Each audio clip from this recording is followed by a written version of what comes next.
mbrëm ke reaguar për shembull në rrjetet sociale. I detyrueshëm na është bërë reagimi. Për të ballafaquar me këtë botë mizore e dashakeqe, duhet të bëhesh i fortë, madje shumë i fortë, që vetë ekzistenca jote karshi kësaj bote të jetë një akt rebelimi ndaj saj.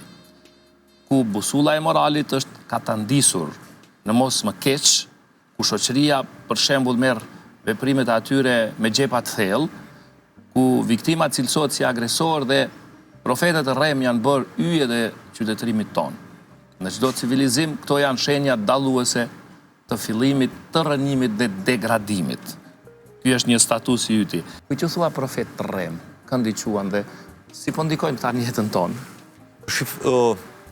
Resul, neve bisedojmë, shohim në rrjetet sociale, në mediume, të cilët njerëz të padijshëm, njerëz të pa specializuar në fusha të ndryshme, marrin të drejtën të orientojnë njerëzit drejt gjërave të cilët janë të dëmshme për to. Dhe jo rrallë herë është treguar që ashtu veprojnë.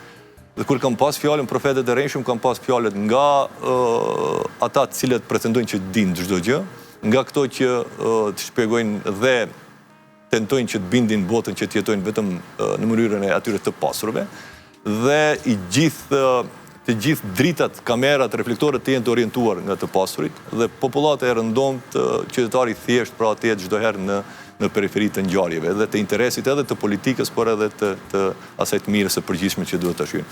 Pra, sot ne bota në një farforme është e tembuluar nga profetë të rrejshëm të gjitha anët.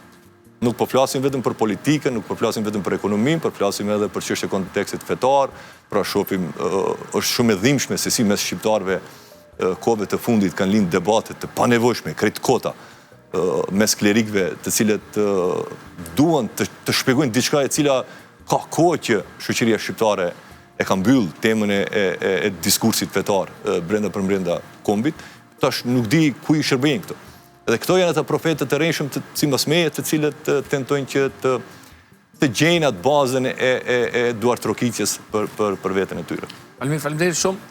E nisëm pra me diçka aktuale, po ta shohim një disa fotografi të cilat dua ti komentojmë dhe mbas tyre të fillojmë bisedën.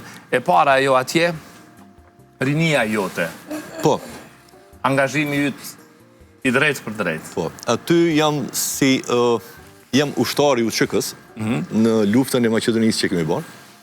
Në vitin 2001 është një periudhave më të lavdishme të jetës time, që që kam përjetuar. Dhe